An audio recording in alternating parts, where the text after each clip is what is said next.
to get to YouTube and then we can start. hmm Okay.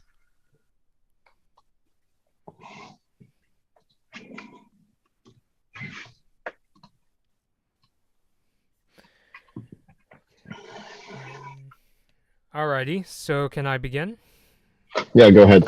Alrighty, so what's up, everybody? Blood Moon Bobby here. I'm here with my college friend Ross Siev to talk about the Wednesday's Nintendo Direct. So, Ross, since it's been a while since we've done one of these discussions, do you want to introduce yourself and tell a bit about how we met and started working together? Okay. Yeah, so Bobby and I, we were we took the same journalism college classes together at Cal State Long Beach. Um, and okay, Bobby, I seem to forget what you did at the college newspaper. Like, what did you do exactly? Like, I know that you're a photographer and all, but what did you do exactly at the Daily 49er? Yeah, so I was their social media editor, and then I became their multimedia editor. I remember you did a lot of movie reviews back then, right? Yeah, because it was probably the easiest thing for me to do at the newspaper Uh-huh. instead of just like hunting down people and just like always asking them questions.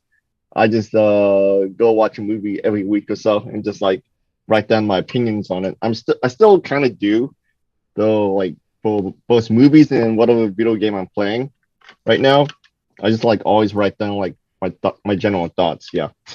And right now, like whenever I'm like experiencing something like yeah, was the Nintendo Direct like earlier this week, and I just have like so much to say about it in a way. Oh well, not that much to say too, because some games don't interest me that much.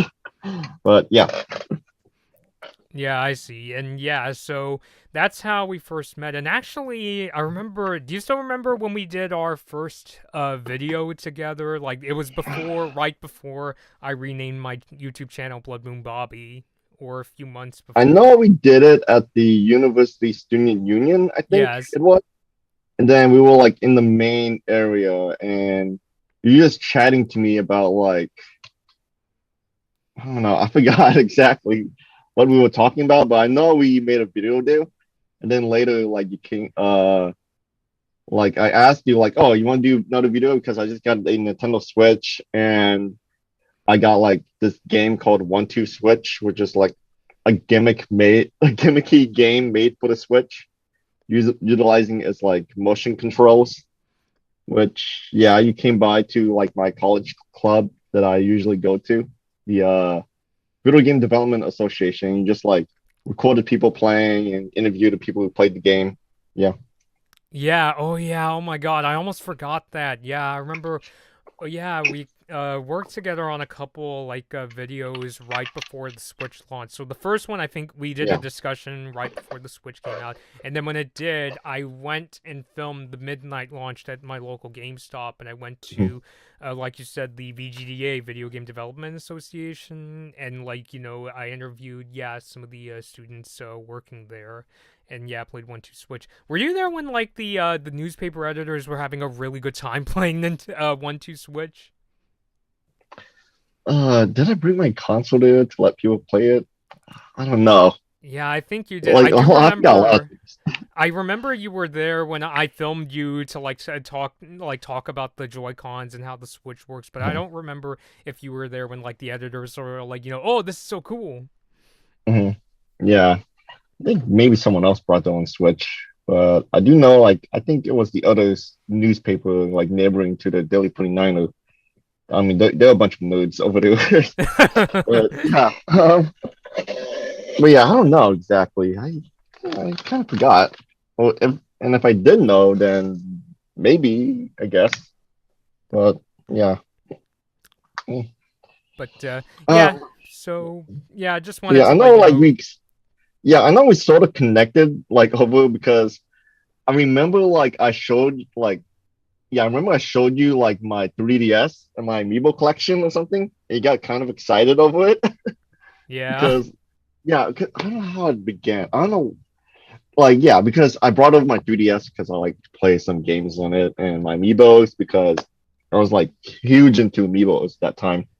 Now I'm like kind of like $16 for an amiibo for like a game that's barely utilizes it. I'm good. Yeah, yeah, I Yeah, could understand that. yeah. So, Yeah, yeah. Like I'm pretty sure I'm gonna get more into that discussion once we get to like talk about the upcoming Zelda game. So yeah. yeah, definitely, which we'll get into today. So, yeah, just kind of wanted to go over introductions since it's been a while, and I know that picked up quite a few followers. Just wanted to introduce ourselves. So, yeah, so we are here to talk about Wednesday's Nintendo Direct. I remember lots of people on like Twitter were like, hoping and hoping, oh, I hope the Nintendo Direct is coming soon. And as per usual, Nintendo announces it pretty last minute, like the day before. And so yeah, didn't have like too many expectations. I think for me, it was one of those directs where I felt it was kind of better than I expected, surprised by a few of the announcements. Which announcements did you want to talk about, Ross? I want to talk about the announcement that surprised me the most, which was the return of the Professor Layton franchise. Yeah, Yeah, it's called Professor Layton and the New World of Steam, which is kind of surprising for me because the Professor Layton games like came in during the whole like when the Nintendo DS was still pretty popular at the time. yes. And then yeah, and then over time like there wasn't that much new Layton games. It was very much like a niche series in a way. Mm-hmm. And then like once like phone games became super popular, then that's when like those type of games like Ace Attorney and Professor Layton, those kind of like fell off to the wayside a bit. Yeah. And yeah, and even though like Level 5, the studio that makes these games like the like Yokai Watch, and then they still trying to make like new Layton games like Layton's Mystery Journey, which was on the phone at first, and they released in like new episodes like weekly, I think. But it didn't like it wasn't that successful financially for them, so they had to like Oh. shut down one of the North American studios for it. Uh-huh. So yeah, like I thought the time the Layton series was kind of dead, despite like yeah doing the whole soft reboot on it. So the return of the game and like the original character Professor Layton, yeah, it's kind of surprising. It's just like a flicker of hope. Right. Yeah, like I went on like Twitter and whatnot, and like so many people were excited that Professor Layton's coming back, which is kind of funny because like the when a soft reboot came out, the response was just kind of like, nah. Yeah. Well, then like when yeah, because the soft reboot has like brand new cast of characters. Professor Layton hardly shows up, which is kind of weird. Yeah. And yeah, the soft reboot also had like an anime to go with it, but it only aired in Japan. So Oh. and the anime actually had like way more story than the game, which is Oh my funny. god. The even like answered so many other questions that the game didn't answer, which was also like yeah. Yeah, I see. So but yeah, it was the new Layton game coming out. Um I do understand why they had to like go back to the original character for it Yeah. because yeah, like it kind of reminds me of like Ace Attorney. Like they had like the soft reboot of with Apollo Justice at first, but then like the next game after that they just like backtracked and then brought back Phoenix Wright. Mhm. So yeah, or like say Dragon Ball Z. Like the whole series was like focusing on the on letting Gohan take over as the main protector of like everyone. But then when Gohan took over, no one liked it, so they went. So the mangaka went back to just Goku. So yeah, with Yeah, Professor go back to Layton, the recognizable yeah, the same character. thing. Yeah. Yeah, but I do hope that this game is set in a soft like in a soft reboot, like just a bit further ahead than like any other of the games. Yeah. So yeah, it's like I I do hope that the game is like really good, and maybe it could be. Who knows? They definitely do have like the transition from like from Nintendo 3DS to like phones and now to the Nintendo Switch down because Mm-hmm. Layton's Mystery Journey also came out on the Switch, though it was kind of like timid, yeah, Oh, I because not a see. lot of people played it. Played it, yeah. Uh-huh. But yeah, that's one of the main games I was excited about during this whole direct. Just checking up on other games that were announced, and yeah, yeah, that was the only game that surprised me. Yeah, I think it was also the only one that like genuinely surprised me because even the stuff that I did like were either things they talked about before or I could sense was on its way, which we could also talk about later on in this discussion. Yeah, yeah, like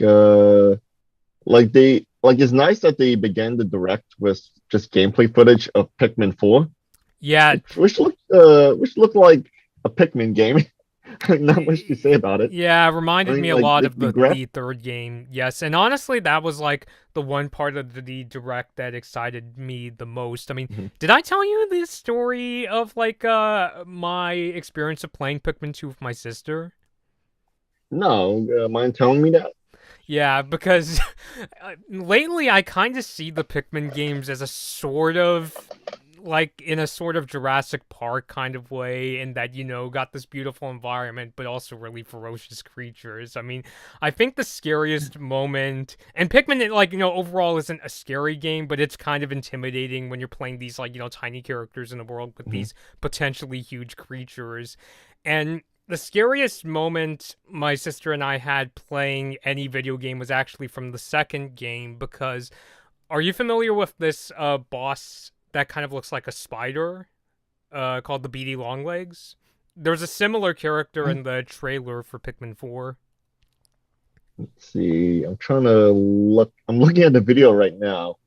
Uh, the one with like the disco ball looking thing. Yeah, it Yeah. looks similar to that one. And the thing about it is, like, because, like, in terms of, like, appearance, it's not, like, the scariest looking video game character. It's its entrance that, like, terrified my sister and I, because in the second game, we go to fight this boss, and we go into the, I guess you could call it an arena, or where it takes place, and we see this shadow of a spider web, and we're just thinking, oh, what's going on? And then boom comes this like giant, like, daddy long legs looking thing, and we just like we screamed so loud that my mom was like, you got scared by a Nintendo game. Like, it's just that kind of Mhm. thing. I think it was she was worried that like my sister and I were in like legitimate danger, but when she found out, no, it's Pikmin that scared us. And I think Pikmin is like her favorite franchise because she likes the toys of the Pikmin, but that was Mhm. like the experience we had. So when I saw the trailer for Pikmin 4, admittedly, I was kind of hoping Pikmin would go back to its roots because I think it was at its best during the, like, the Olimar and Louis days, basically the first two games, because I think it had the most creativity of the Pikmin games. But I guess because of Pikmin 3, which I did play a little of it, I couldn't really get into it as much. I don't like the enemy designs as much as the second, because the second game had like really creative and some even like legitimately scary looking enemies. The fourth game, I do like seeing that I recognize like the bug enemies called the Bulborbs, and they got this other character called the Fiery Blowhog, which is this like character that shoots like fire. Mhm. I think the strangest enemy I saw was this one that kind of looked like a sheep, and I was just like, what? So I don't know. So it's kind of giving me vibes of that third game. I do like some of the ideas that they introduce. Like, there's a dog character in this new one they called Ochi, I think is how it's pronounced. So it's like, okay, so I guess it's kind of like the Pikmin version of Poochie, and that's all fun.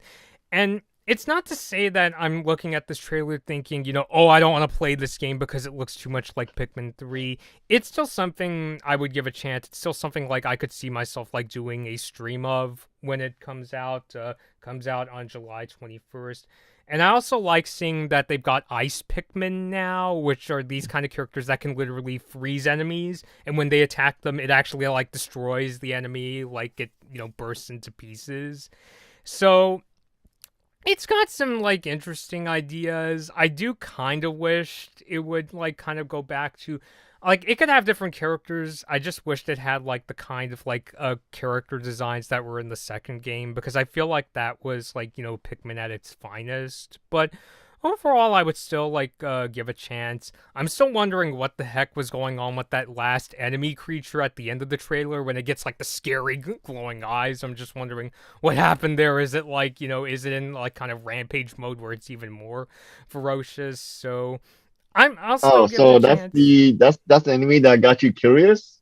Because the enemy that got me really curious was that big red fat creature that was like spawning Empress Wolflax, yes, baby, yes, yeah, yes.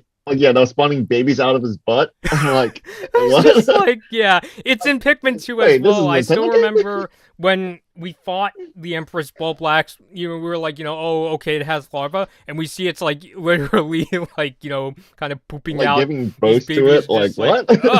good It's like God. all white. It's like little pointy thing. Yeah, that's that Yeah, kind the of larva, yeah, imagery. they're very Yeah. ferocious, but very easily defeated. So, yeah, I'd still give it a chance. I do like some of the ideas they introduced. I hope it's one of those situations like when I play it, we actually have like, a really good time like playing it. I'd still say it's the game from the direct that excited me the most. Did I also mention Pikmin was actually the very first game that we played? We like you, me, or like you and Oh, your no, sister? no, no, like me and my sister. I'm sorry, I Yeah. didn't make Okay. that clear. But yeah, that was actually the very first game when my parents got us our GameCube. This must have been back in like 2001. Hmm. And yeah, Pikmin was the very first game that my sister and I played. So it was actually our very first Nintendo franchise. So Oh wow, nice. yeah, Yeah. so yeah, it wasn't Mario, wasn't Zelda, it was Captain Olimar and his Pikmin. Hmm. Nice, nice. Yeah, makes sense. Right. Yeah. So let's see, what else did Nintendo announce? Xenoblade Chronicles 3 expansion pass DLC.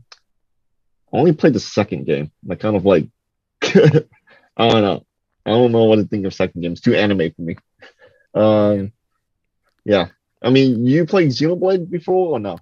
I did play the first one. Xenoblade's one of those games I really wanted to like, but I'm not really a JRPG kind of person.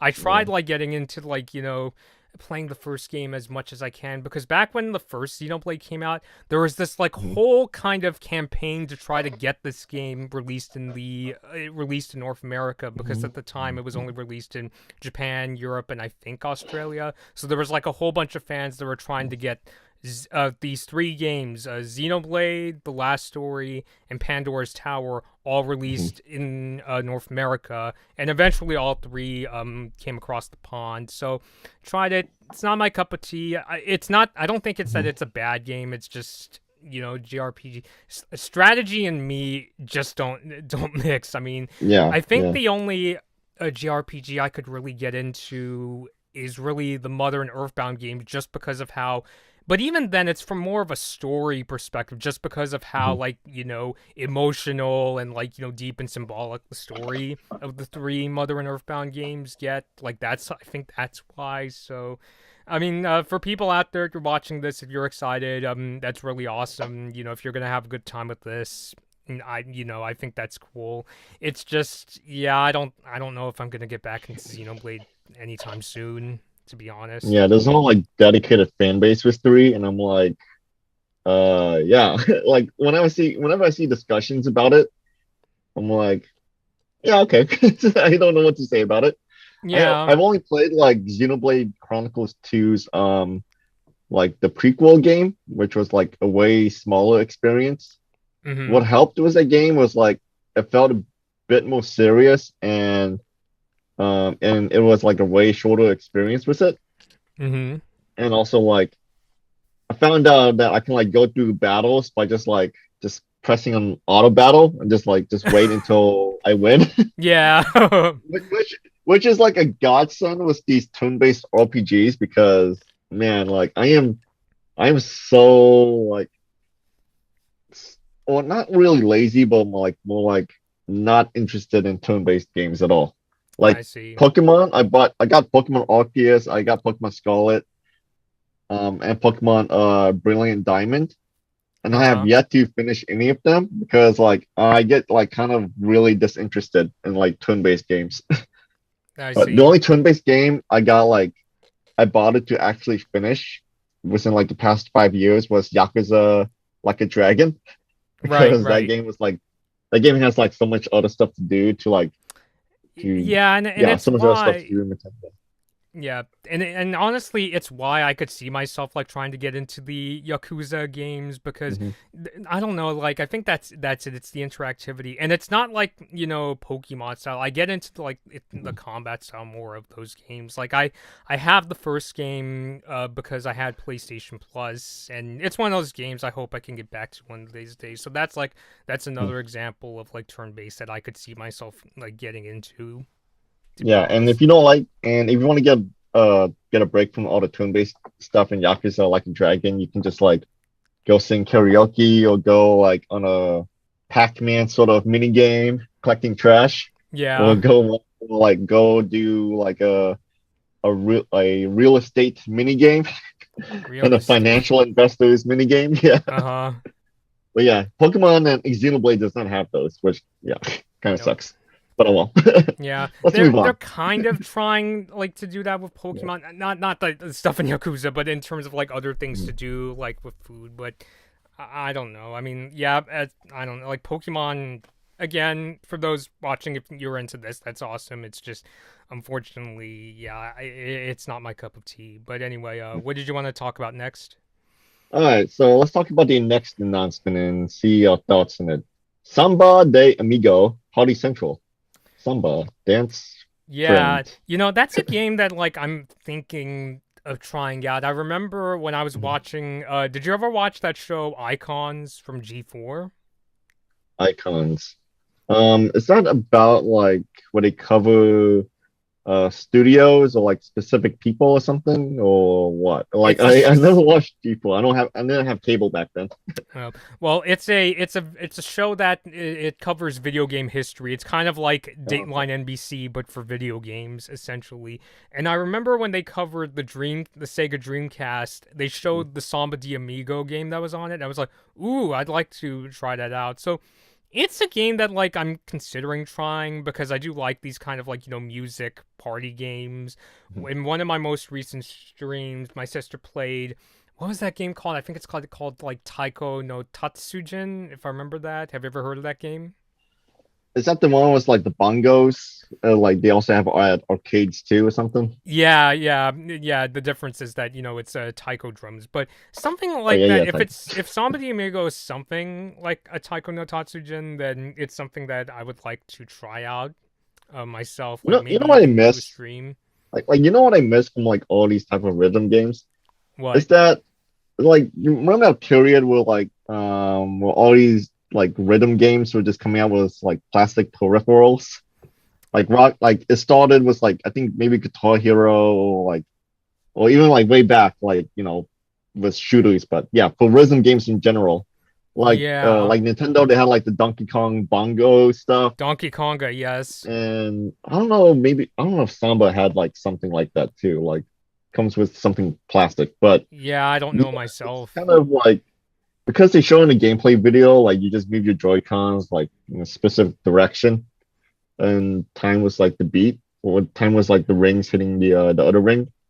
Right, right. So Yeah, yeah, when you hold these maracas, I'm just thinking like yeah, maybe make like a peripheral, like a maracas peripheral. You just stick your Joy-Con into and mm-hmm. pretend it's like a maraca. Yeah, to Yeah. like enhance the experience. But yeah, it makes sense why these like yeah, I get why these companies don't make like that type of stuff anymore because it just costs too much. Yeah. But yeah, like if they like I think Sega, right? Yeah, Yeah, Sega. Sega. Sega or like some other third party company wants to make something like that, go ahead, Yes, I make agree. it, I and missed I'll that probably play it. myself. Yeah, the only problem is that it's only going to be used just for that one game. Like that's why it sort of failed a bit because you can only use it if it's one game, but it still would have been nice to have. Yeah. Yeah. I think, yeah, and somebody in the comments can correct me if I'm wrong. I think with Guitar Hero, you could use like the same like guitar controller for like a couple different games, but I'm not Well, 100% mainly for sure. Guitar Hero games, yeah. But yeah, I mean, Um, God, I miss the Guitar Hero days because Guitar Hero 3 is the reason I spend so mhm, much time listening to music and like, Apple Music and that kind of stuff. Like it's why I wear headphones too much. But yeah, mhm, I miss that period of time. I get, especially with the Switch, because it's a hybrid console, so you don't want to have to carry a guitar with you, and I think that's why, like with Taiko no Tatsujin, they do give you the option of like playing the Joy Cons, like mhm, you could move the Joy Cons like their drum like sticks, but they also mhm. have like the option to play with the buttons. So I think it kind of works on the Switch because they give that option of like playing with the buttons.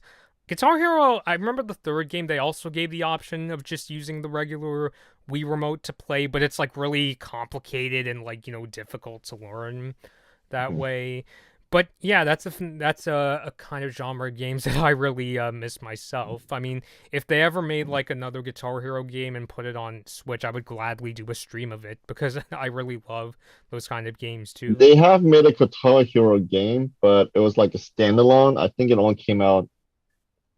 It it was like an FMV, a full motion video, Uh huh. uh, and it didn't come with like any sort of plastic peripheral. I do know because like it was on PC for some reason. Um, let's see, Guitar Hero PC. Was that Guitar Mm, Hero Live? I think that yeah, Guitar Hero Live, yeah, came out. It just came out like maybe a couple years ago, but everyone kind of like didn't yeah, they didn't like it because it was just like yeah, full motion video. And Oh, I see. yeah, and the whole yeah period is just like dead now. But Yeah. that's why it's dead because they keep pumping these out like so much Mhm. that people eventually like yeah, they just didn't make sense to keep making more or you keep buying it. Yeah, I even kind of wished we're kind of going off the subject of Samba de Amigo, but I kind of wish Yeah. like for Guitar Hero and Rock Band, I kind of wish Activision and EA would do sort of like what they did with like the mobile versions where you could hit the notes by like touching the screen. But with the Switch, the problem with that idea is what if you're playing on your TV? You can't touch the screen on your TV. So they would probably have Hmm. to go back to using the button controls, I guess. Yeah. Hmm. Well, I guess there's some ways to do what to do with Joy-Con, I guess. Yeah. Yeah, but I got no idea. I'm not a game designer. Nope, Okay. me neither. Yeah. All right, let's move on. Okay. Fashion Dreamer. That's the next announcement. Okay, one, I'm not the target audience for this. Nope, nope, nope. I'm not either. Uh, yeah. So do you know anyone else who is? No? Who has Nope, like some I've thoughts never even on it? heard of that game before the direct. It's one of those games where I'm just like next. Okay. Okay. And speaking of next, Dead Cells Return to Castlevania DLC, which they finally showed off gameplay for it. Okay, I never played Castlevania. I obviously know what it is. I never played Dead Cells, but I know what it is. Yeah, I same only watched here. I only watched the Castlevania Netflix show, so I have some idea what it is. Uh-huh. But obviously, Konami is not going to make like any more major games, so because it probably Unfortunately. doesn't sell that much. But it was a good idea to like partner up with these various studios to make like crossover games. Right. So for this one, yeah, it makes sense to do it. Um, and it looks pretty good, looks pretty interesting. And I hope that Konami partners up with the studio game if this DLC is good or not. I mean, if Yeah. it's good, yeah. I mean, do you uh, think Konami will ever re-release the Metal Gear Solid HD collection for Switch? okay, let's talk about the Silent Hill HD collection first. That HD collection was like a huge travesty. Uh-huh. So if Konami ever re-releases the Metal Gear Solid HD collection, my expectations will be really, really low because they screwed up hard on the Silent Hill HD collection by one recasting the entire cast Mm-hmm. like with new voice actors. Um, let's see, removing a lot of the original atmosphere, which made the original game scary. Uh-huh. Three, like changing the font on some of the signs, so they replaced some of the serious font, like the serious looking font was like Comic Sans or something, Yeah. and also changing like the water, which made it look weird. So yeah, Right. like with Metal Gear Solid, um, another issue is that like some of the games are like made just for like PlayStation or something. Like I think Metal Gear Solid 4 was made just for PlayStation 4. I mean PlayStation 3. 3. Yes. Yeah. And the remake, Metal Gear Solid, the Twin Snakes, was made just for the GameCube. Also developed by Silicon Knights, who aren't around anymore because they got sued into oblivion by Epic Games. uh so And with a whole kerfuffle with between like Konami and Kojima, um, this whole like a whole rights issue too, which may prove difficult for like any sort of Metal Gear Solid game to get re-released or remastered Yeah. for modern systems. Like I really do want to see Metal Gear Solid like come out for these new systems just for like the new generation of people, like just to re-experience the games again. Uh-huh. But for now, like these games will just forever be like on Xbox 360 and like PlayStation 3 and whatnot, which is kind of a shame to be honest. But what are you Yeah. gonna do? I mean, I did play the HD collection using my PS4 using PlayStation Now. I'd say the one thing that's tricky is that the controls are kind of difficult to learn. Like as somebody who plays a Mhm. lot of Doom and Wolfenstein, it takes getting used to. So I kind of feel that's one thing I wish they would do. But since I imagine that would take a lot of work and investment, it's kind of another reason why, unfortunately, I can't see the HD collection coming to Switch. It would be cool though, because Metal Gear has a history, or like Konami has a history of releasing ports on Nintendo systems. Like you mentioned, Twin Snakes, and then there's Snake Mhm. Eater 3D, which is still my favorite game on the 3DS. But yeah, because of all the drama between Kojima and Konami, it's another reason why probably not going to happen anytime soon. But Mhm. yeah. But yeah, again, that's just kind of me like going off on like a tangent. So, do you want to move on? Yeah. All right. Next announcement is Tron Identity. They show off more of this visual novel, which it looks pretty interesting. Like Tron had several games before, like just as movie tie-in games, Mm-hmm. and like one I think it was an arcade game. This one comes from Bestel Games, which the name is very familiar to me. I I haven't heard think of they them, so I made wouldn't know. yeah. Oh yeah, they made a John Wick Hex. Let's see. Volume Thomas was alone. Like some like small maybe single A games, not double A, not triple A, just small indie like games, uh but they're very unique in their own way and they're really well regarded. Uh huh. So with Tron Identity, just having it as like a visual novel, with like where you make your own decisions, it's pretty unique for it. Like I'm surprised they actually went that route instead of just like making a like a traditional Tron game where it's like all action and you do the same stuff that you see in the movies, like the whole racing combat thing or like Yeah, the light cycle the disc, racing. Yeah. yeah, or the disc duel, yeah, which is nice to see the Tron like uh the Tron brand still alive, even though Disney is making another Tron movie Yes. Yes, I've heard. with Jared Leto, Dr. Michael Mobius, which is like why? What happened with that guy from the second movie? Whatever. Yeah, Yeah, whatever. Tron. Admittedly, it's a franchise that I've been considering for a long time, checking out. I heard it gets pretty like deep, and people interpret it all sorts of ways, kind of like Disney's Blade Runner. Like if Disney Mhm. made Blade Runner, this would be that movie. And as somebody that really likes cars, I don't know. Have I told you lately that I started to get into cars lately, Ross? No, tell me more about it. Yeah, just as somebody, yeah, who likes to follow cars, like just watching like all those light cycle races, and just from the aesthetics, I'm just like, hey, maybe this is something I could check out. It's one of those franchises I don't know too much about it, but it's something that I do like, hope has a bright future. You mentioned it, third movie's coming, because yeah, it's just one of those cult classic movies. Came out in the '80s, didn't do so well, and then years later they made a second one, Legacy, which the soundtrack of Legacy is awesome. I listen to Derez a lot. I'm a big Daft Punk fan. So yeah, I just hope that it's a franchise with a bright future. It's kind of like scary to wonder, mostly just because when I think Disney, I think of them like as a company that really, really wants to focus on the franchises that make them the most money. And since Tron is like more of like, kind of like a cult following sort of movie, it does make me nervous.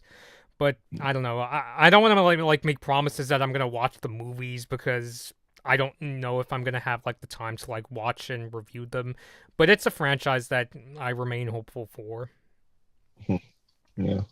Yeah, I am thinking of like maybe playing this game at some point, Tron Identity, because it does look really unique because yeah, they used a visual novel format. Okay. Let's move on to the next announcement. Uh huh. The return and remaster of Ghost Trick, Phantom Detective from Capcom.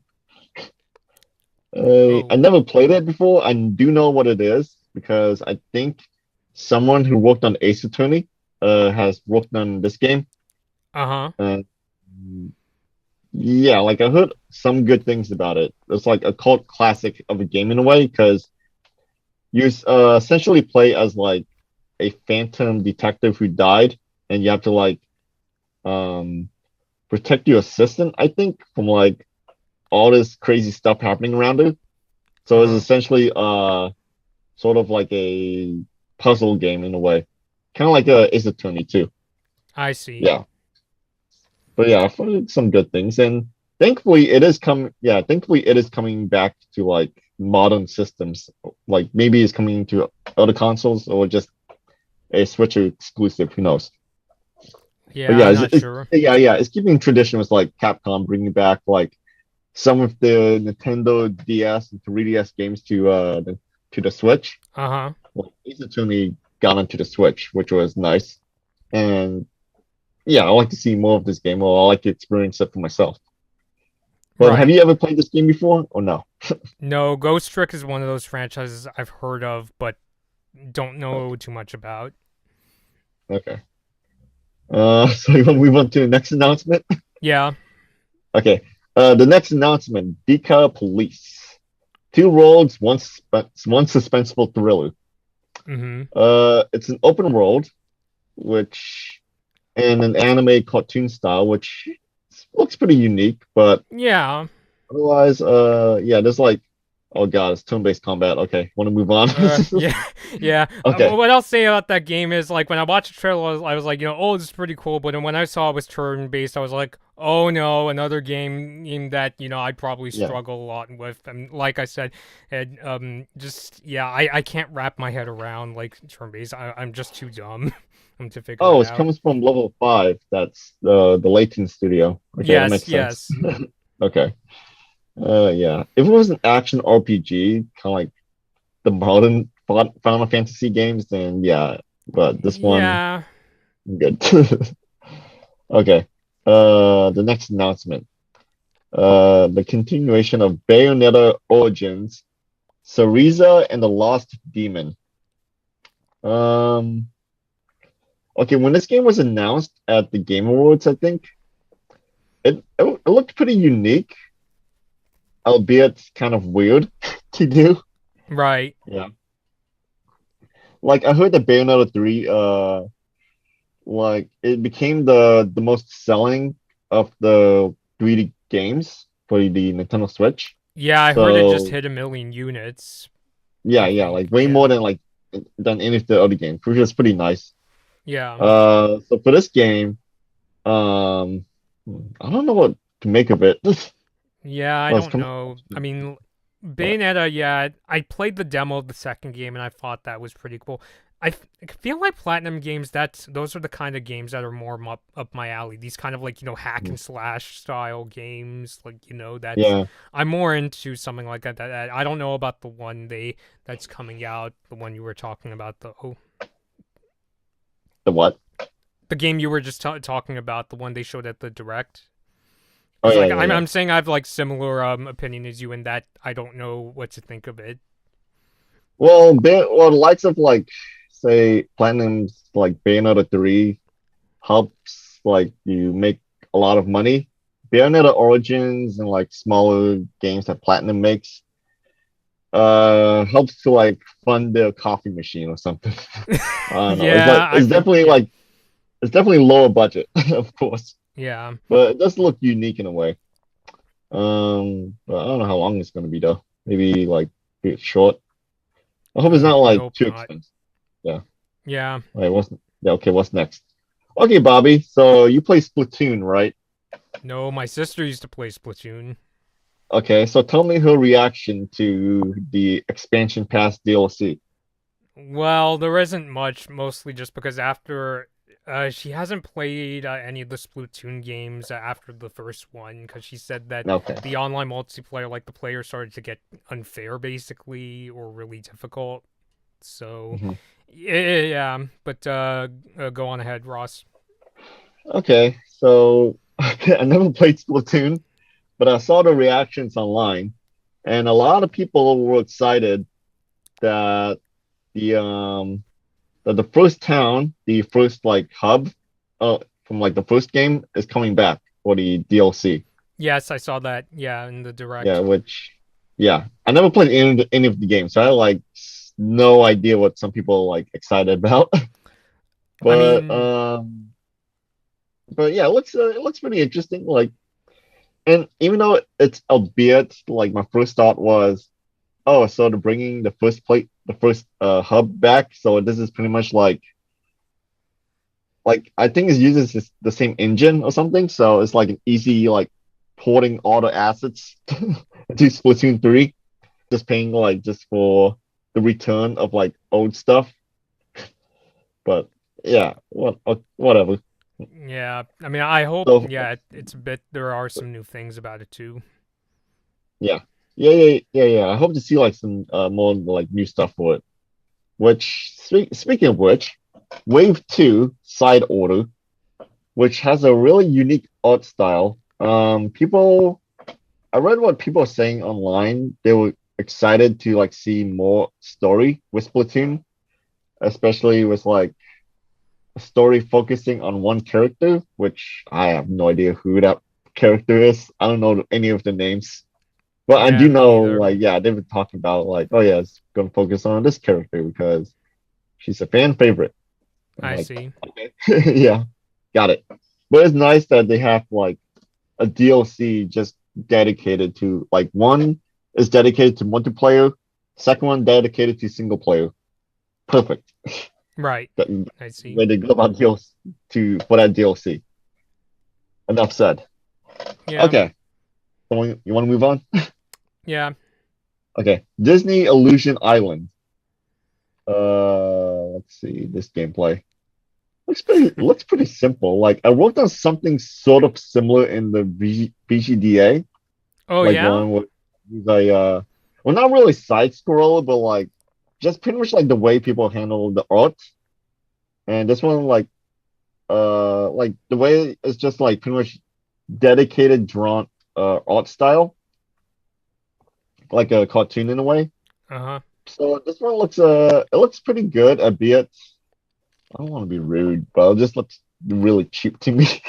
It just looks kind of like cheap, even though I know it's Disney. I know it's supposed to be looks like a cartoon, but I do like that it has a lot of that it's a side scroller with like a lot of platforming elements. Uh huh.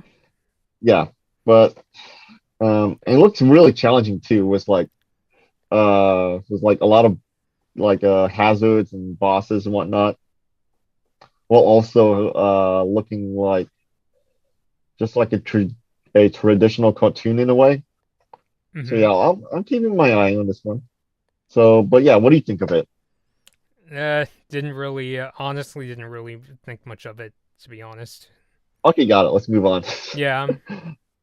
Fire Emblem Engage. Okay, I never played Fire Emblem. I only played like maybe the first like Fire Emblem Warriors, and I'm trying to go to the second Warriors game.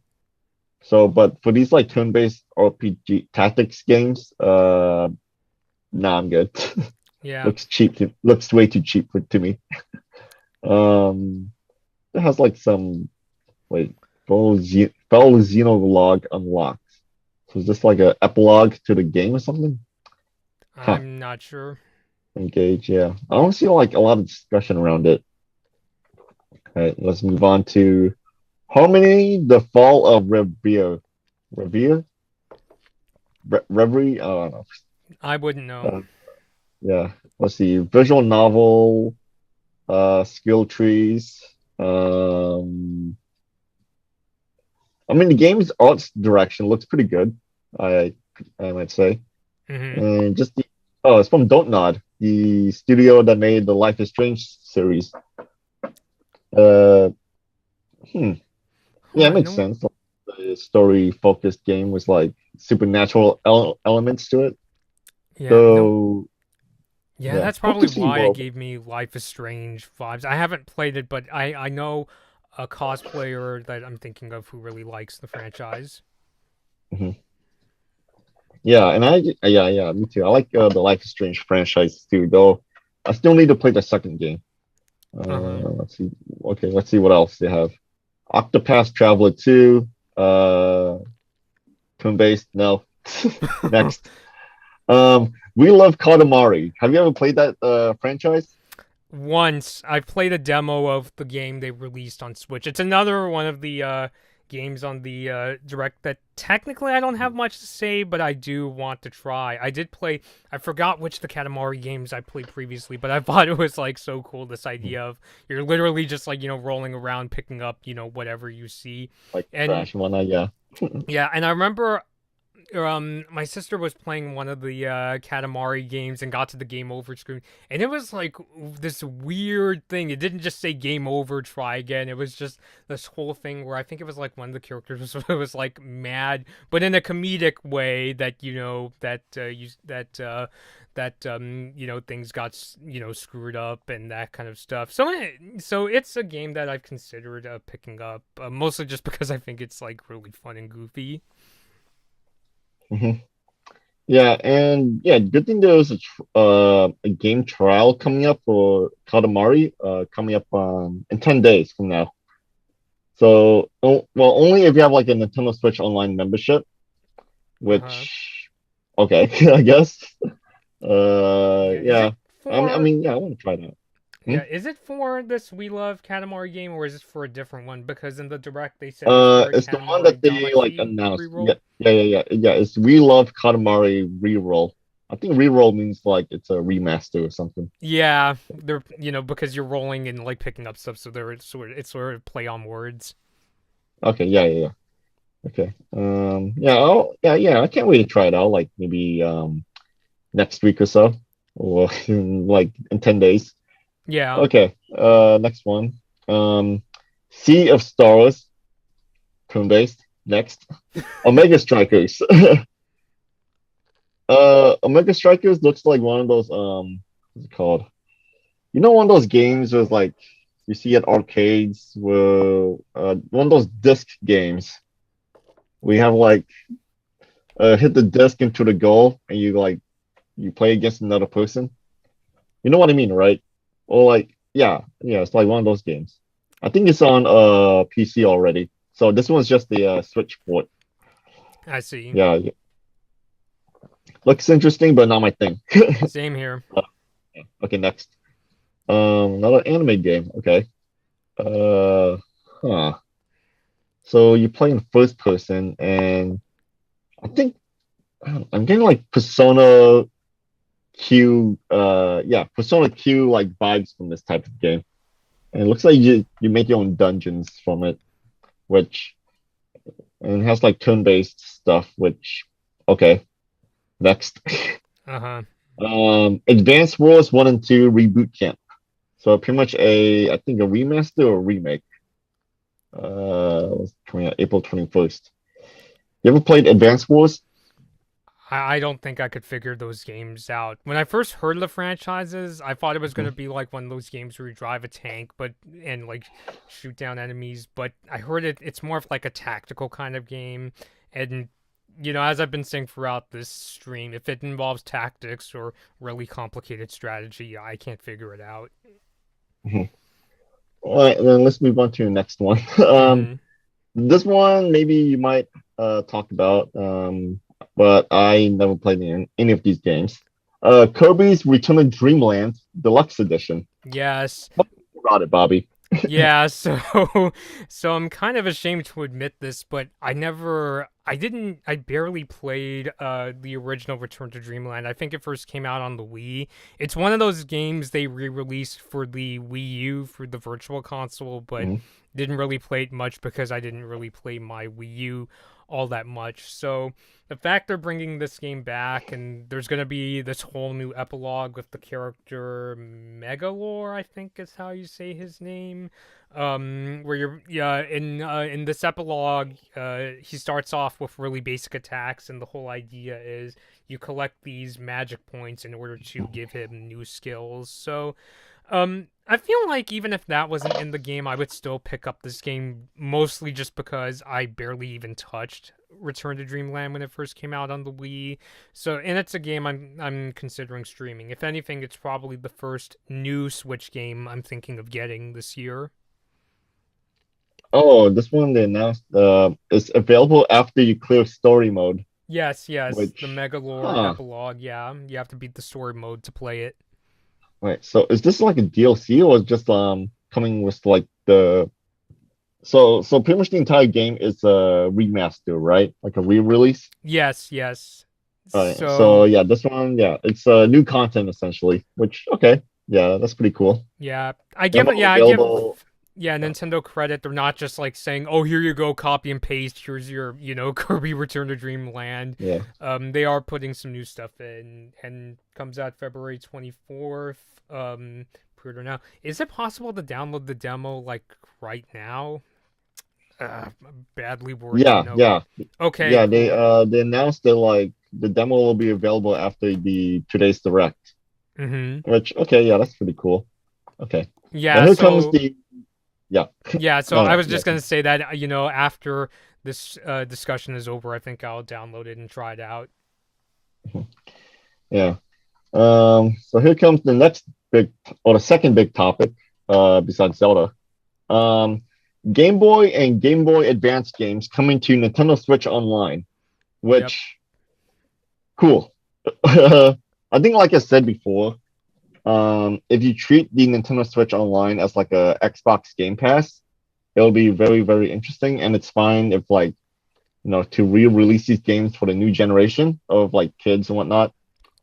But Mm-hmm. also, why not just sell these freaking games? Like, well, I don't want to like subscribe just to like play these games. I want to like actually buy it, like what Yeah. the DS and 3DS did with the Virtual Console. Oh my gosh! Like, Yeah. come on, how Yeah. hard And is it? Like, yeah. yeah, I think the biggest problem with the way they release games this time is just that the output's kind of slow. Like I remember a while ago people were like complaining why is it taking so long for new games to come out.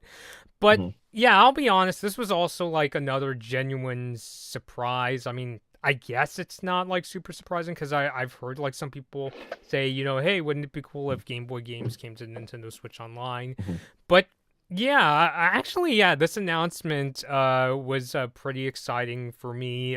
Which I guess it's kind of interesting because you know, I don't know about you, but I remember when I was in like elementary school, the Game Boy Advance was like considered the really cool console. I had like a couple cousins that would carry around like a Game Boy Color, and I think they ended up mhm. getting the original GBA. But yeah, I was pretty excited to hear the announcement. I've actually been playing a few of the games they offered. So I've been playing Tetris, which I can't get enough of Tetris, even though, yeah, it's a launch game. It's one of those games where it's simple, but I just get hooked the second I play it. And I've also been playing the original Kirby's Dream Land. I was really happy when they said, "Hey, we're bringing WarioWare Mega Micro Games." Because I think I did play that before, but I sucked at it. So now I'm trying to practice it. So I was actually blown away by the announcement. They also brought over Zelda: The Minish Cap and Mario Super Circuit to the GBA collection. So that was cool. And they, of course, promised even more games coming in the future. But Yeah. if you read the fine print, like just to point this out, the Game Boy games are included with just the standard Nintendo Switch Online subscription. But if you want to play GBA Yeah. games, you got to get the expansion pack, the one with the Which like N64 games. no. And like I said before, within like one of your previous streams, like, what's the point on getting the expansion pack now when you can just wait for like more of these games coming until they like fully release? Right? Yeah, I So, understand yeah, that. so but also another vein, like if you treat the expansion pack like an Xbox Game Pass for classic games, then okay, sure, why not? Go ahead. Like maybe just try it like for 1 month or so, and then see if you like it. Yeah, it makes sense. Otherwise is like I don't know. Maybe you might get more value if you just go out and buy a used Game Boy Advance and just buy these games used or something. If you can find it. Yeah, Otherwise, yeah, GBAs are like like really expensive on eBay. Maybe not Nintendo okay, 64 okay. DD expensive, but it's why I still don't have an original GBA. I do have Hmm. a original Game Boy and a GBA SP that I got from either conventions or eBay, but that was because they were reasonably priced. Like I'm not one of those that's going to pay the original price to get a GBA. Okay, okay. Yeah. Yeah. That makes sense then. But is GBA games like available to buy on like the Nintendo 3DS and such, or no? Even if No? they Oh, that could, they're sucks. winding down, the. The I the, think the it's the eShop, possible for yeah. the But Wii U, but since I think as of this stream, you can't even add funds to the Wii U eShop oh anymore. So man. basically, if Yeah, you don't have those so games, you can't play them on the Wii U anymore, or at least download yeah, them, I should that say. sucks. Yeah. But yeah, like I said, is I guess the only way to play these games are either to subscribe or do something else through your computer, which I'm not gonna say. But yeah, okay. Yeah, Uh, in my um, case, I just, buy because I started to get into collecting consoles. Like I now mhm. have a Nintendo 64 to call my own. Thank you, Dad. And because the original Super Smash Brothers isn't available on the expansion pack, I went out and bought the cartridge of that game and having a ton of fun with that. Yeah. Let's see, what else is there? So yeah, I think one of the only games that kind of surprised me a bit that's coming to the Nintendo Switch Online is Mario and Luigi Superstar Saga, which I played the hell out of like way back then when it came out. Yeah. And it was like one of my favorite RPGs. Oh yeah, I also played a lot of the Legend of Zelda: The Minish Cap, Uh-huh. which I have a little story to go behind that. Like I played so much of that game, and then when I gave my console to like one of my relatives who was like a bit younger than me, Uh-huh. they saved over my game. Like I was at the final dungeon about to like go up to the boss. And then when one of my cousins wanted to play the game, they saved over my game, which I'm like internally screaming inside. I'm like, why would you do that? I I'm would do like, that too. Oh my so so god. so so I just held off on playing the game for a year Uh-huh. until like I was like, okay, fine. I'm gonna go back to the game and I'm gonna finish it. And I spent Yes, like maybe 1 or yes. 2 weeks just binging on a game, and I managed to finally finish it. Yes, Like, and yes. it was still like a really fun experience to like maybe go back and like re-experience some things again, and then finally see the ending. Yeah, Right, right. but at that point, it's like me giving like my games to let other people borrow, and if it's like something like Minish Cap or like Animal Crossing, I'm gonna be like very hesitant. I'm gonna like mention to them like, look, don't not save over it, but over my save. Uh-huh. Which unfortunately, like to go off on a tangent a little bit, uh, like after my experience with Minish Cap, another relative of mine wanted to borrow Animal Crossing from me, not New Horizons, the one on Animal Crossing on 3DS. Uh-huh. So I let her borrow it, told her straight up, like, do not save over my save no matter what. I spent like 2 months on my save. What? And I think you know the ending to this story. And that She she saved saved on my over. save. Yeah, which I'm like, oh God. Oh, it's so unfortunate. So so now, thankfully, games nowadays they don't keep the save onto like the cartridge. They keep it on the console. Right, yes. So now it's just easier for me to like to let relatives borrow games. Yes. Yeah, so I'm just telling them straight up, like, yeah, don't try to, don't try to like mess around with it too much. Yeah. Otherwise, I'm gonna be like really annoyed.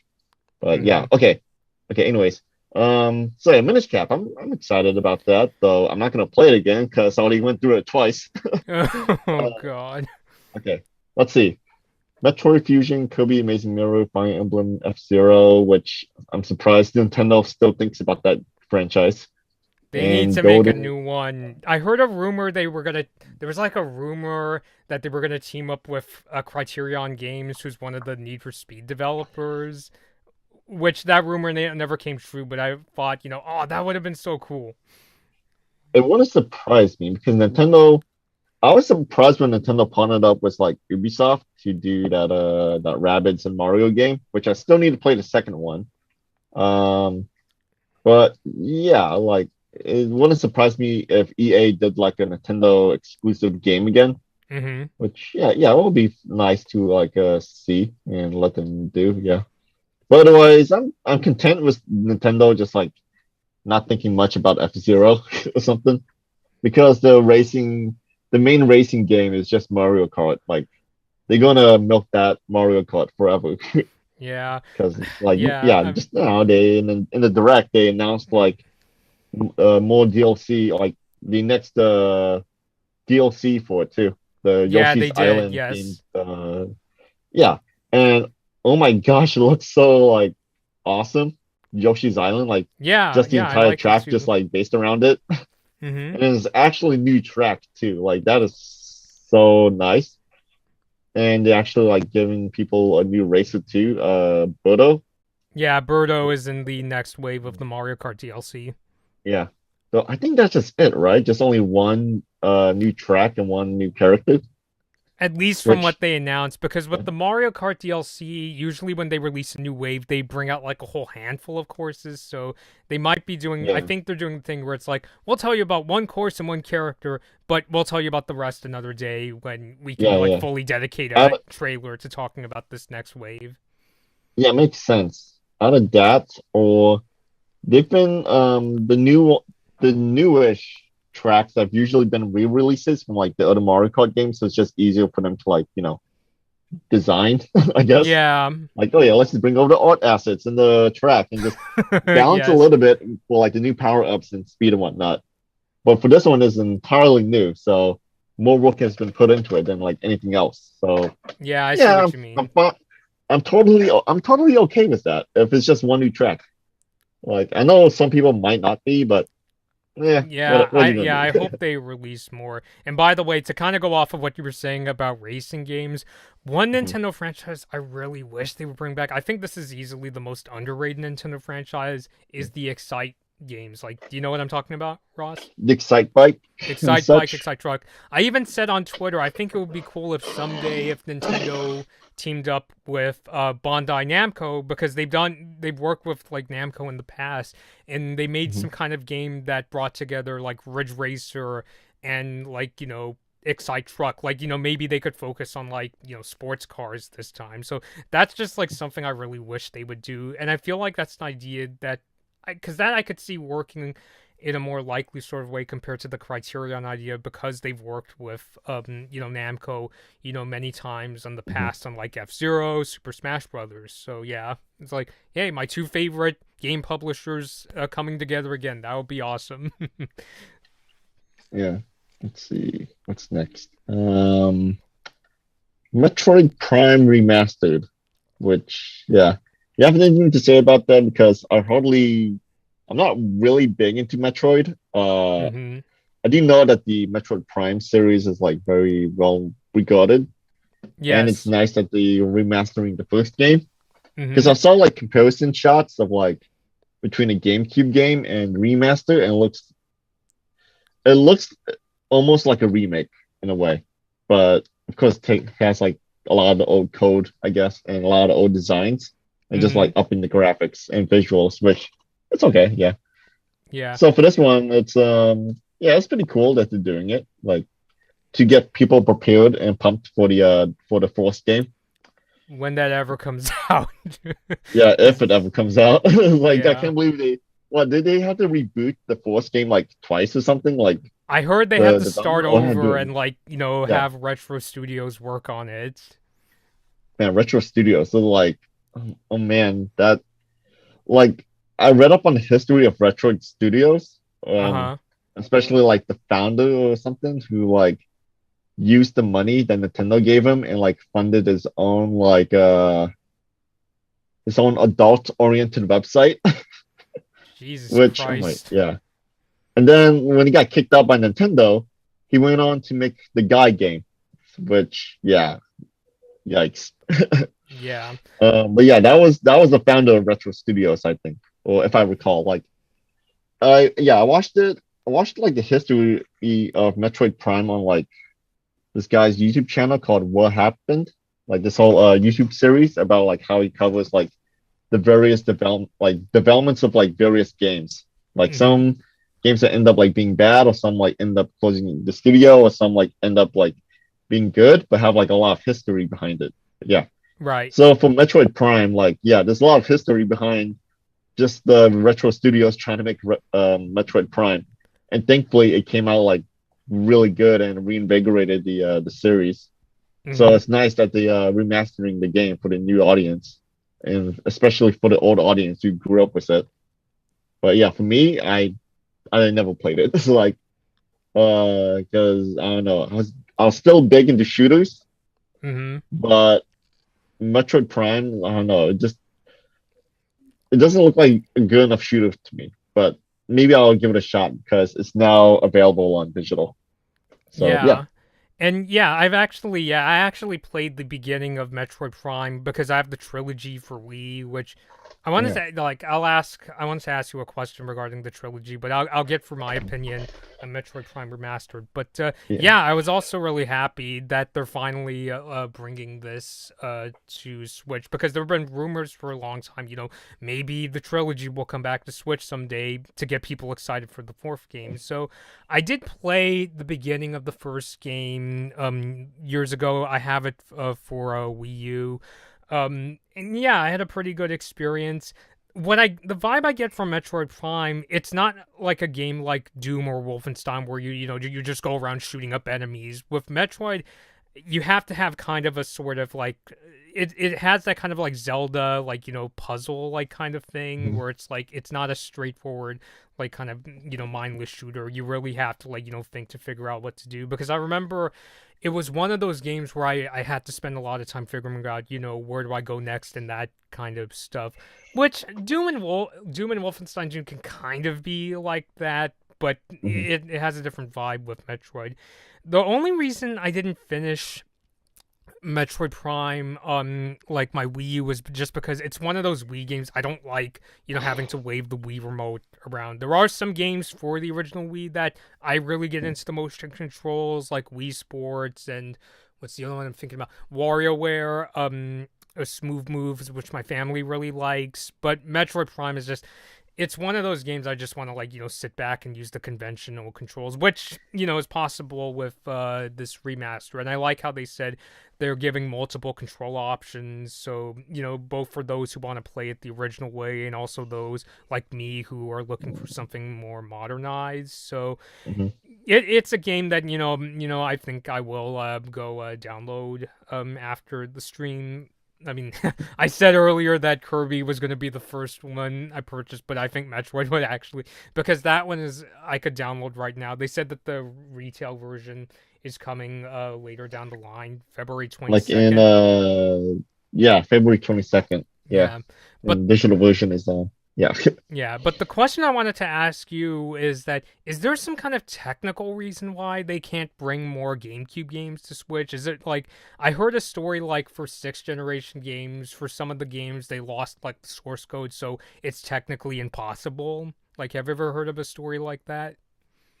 I don't think so, but usually my first thought is like, oh, why don't you just bring more games to like modern systems? Is I heard that it's like it's harder than you think. I But see. like for some companies to get away with it by like doing emulation or like or something like that, like or how they brought over like some games from like I heard something with PlayStation 1. Yeah, I know PlayStation, Sony, whatever. But Yeah, PlayStation go 1, ahead. the PlayStation Classic, the games on it were mainly like from the PAL region. Like I think Right. PAL, Yes. yeah. Instead of like just uniquely like region specific games. So there's like specific stuff with these games, like maybe the quality of it or the sound quality or video quality or whatever or controls. The frame Um, rate. yeah, will be like vastly different. And Mm-hmm. then was like, I guess, I guess it's also invariably different with the virtual console games because I heard that yeah, these take a fair amount of effort to like at least try to port to modern systems because you're dealing with like really old code and really old like yeah, just all this stuff just trying to let it work on modern systems, but otherwise, yeah. Do they have to Because like it's old, rewrite the code to make it work on modern systems? I think so, yeah. Which like I think you heard of like about some remastered games that end up being like kind of buggy or something or like crashing a lot or Yeah. still really, like a poor optimization for these systems despite being Mm-hmm. like a 20-year-old game. Yeah. It's so with Metroid Prime Remastered, like I don't know what's the reviews on it or like people's general reaction to the performance of the game so far, but I'm not hearing much outrage, so I assume it's good. I Yeah, it's at assume it's least like the yeah, game's good. good. Yeah. Or at So, least oh no, yeah, on Reddit, on r slash games, the reviews, uh there's like a thread that collects like a lot of reviews. Well, on Metacritic, it's a 95 based on six critic reviews. okay. Nintendo based publications gave it like let's see, Nintendo Life gave it a 100 out of 100. Nintendo Rose, I think that's a Spanish Nintendo site, gave it 95. Nintendo Duo gave it a 91, and GamePro Germany gave it an 87. So yeah, reviews for it is pretty good.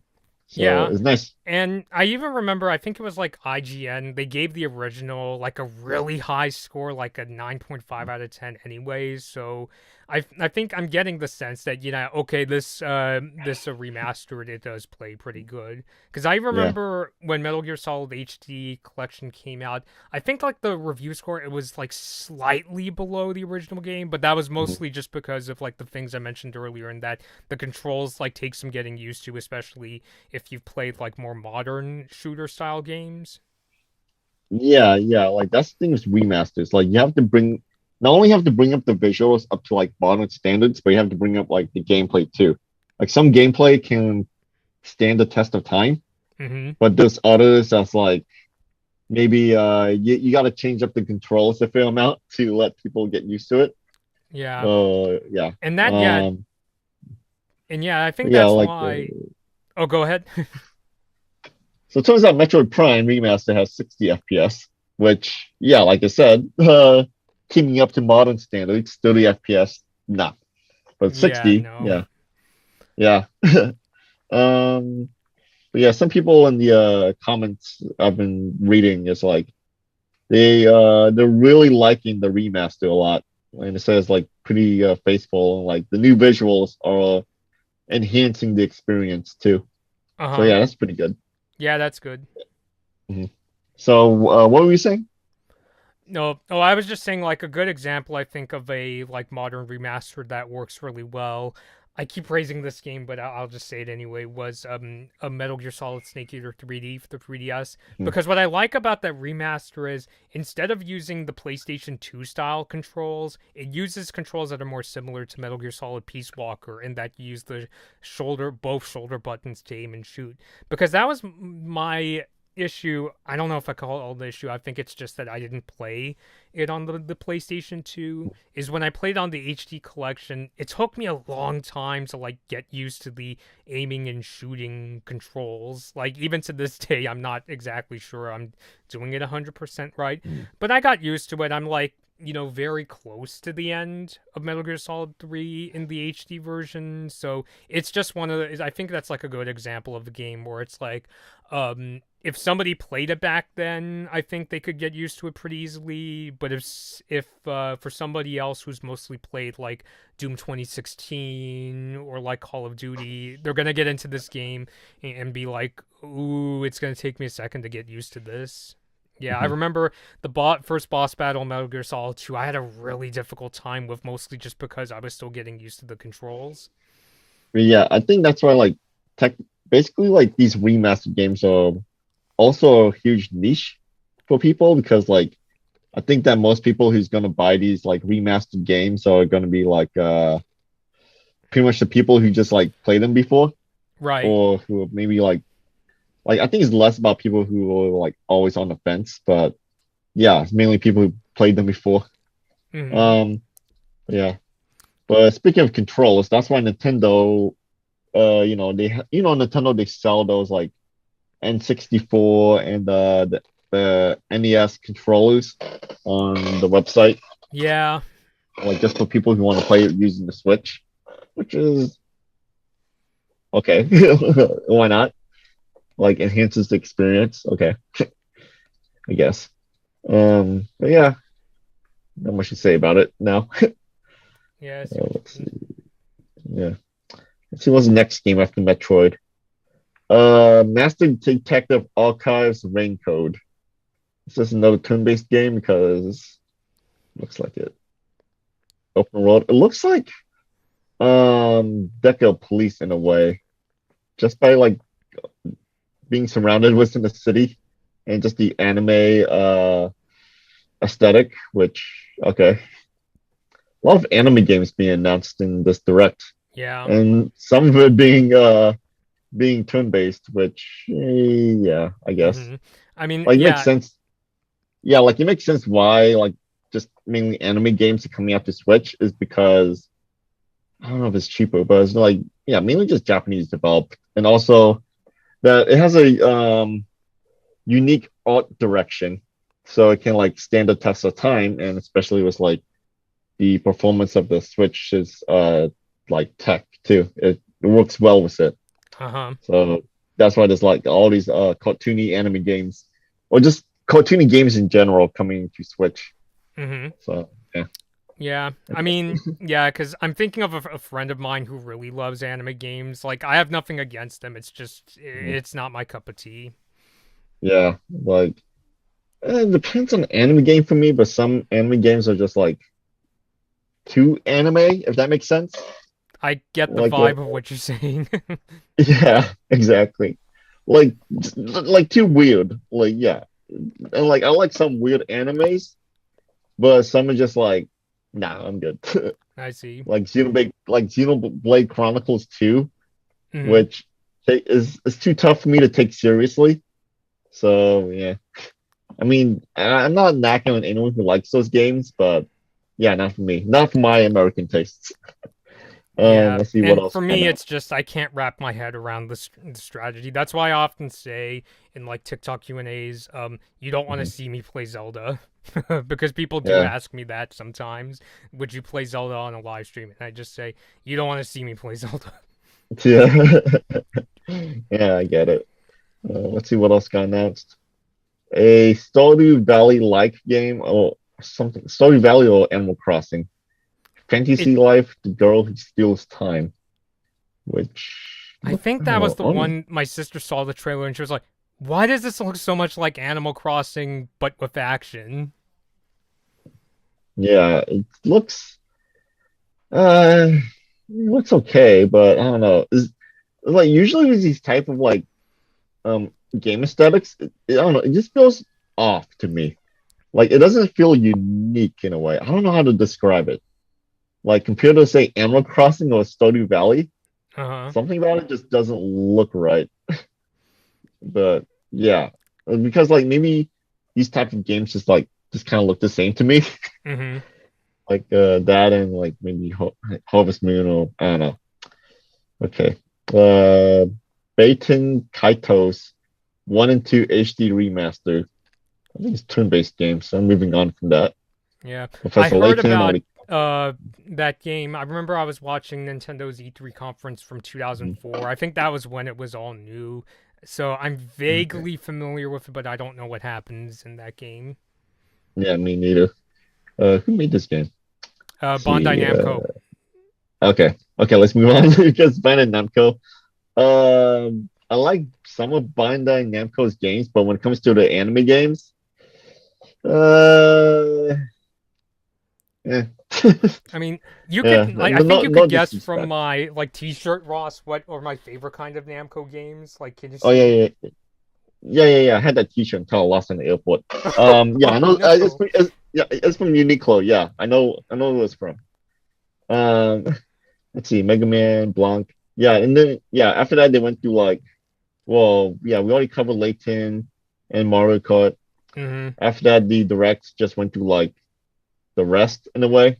Yeah. Like, oh yeah, Minecraft Legends, which they showed gameplay footage of it, but I'm not entirely sure if it's taken through the Switch or taken from like a PC.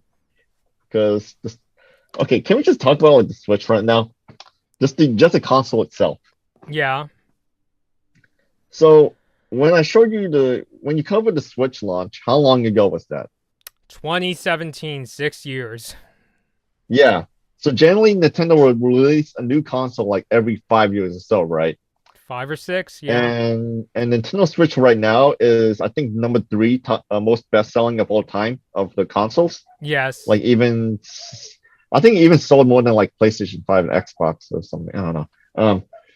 But yeah, it's like at one hand, Nintendo really needs to release a new console to like, like I said before, they need to upgrade it, upgrade the tech and all that. Yes. But on the other hand, why would they need to when they keep selling the Switch? Like even we had a pandemic like 2 years ago, all these consoles sold out super fast. So there's Uh-huh. still like enough demand for it. So yeah. Uh so yeah, but yeah, I still do think that Nintendo needs to release a new console at some point. Or just a Yeah, I new think so too. I hope they do it in like or- 2024, 2025. yeah, like a console that can still play Switch games, but also has like exclusive games that can like in like a 3DS and new 3DS. You know what I Yeah. mean? Yeah, Yeah. and I think because the Switch is doing so well that they could make their next console essentially a more powerful Nintendo Mhm. Switch. I even like told my sister this is gonna sound weird, but I feel like they could even call it the Super Nintendo Switch if they wanted to, because if they do something like that, they won't be in a Wii U situation where, because with the Wii U, its name, Mhm. it's kind of unclear, especially to external customers. Like, was that an HD Wii or just a Mhm. Wii with with a a controller with a screen?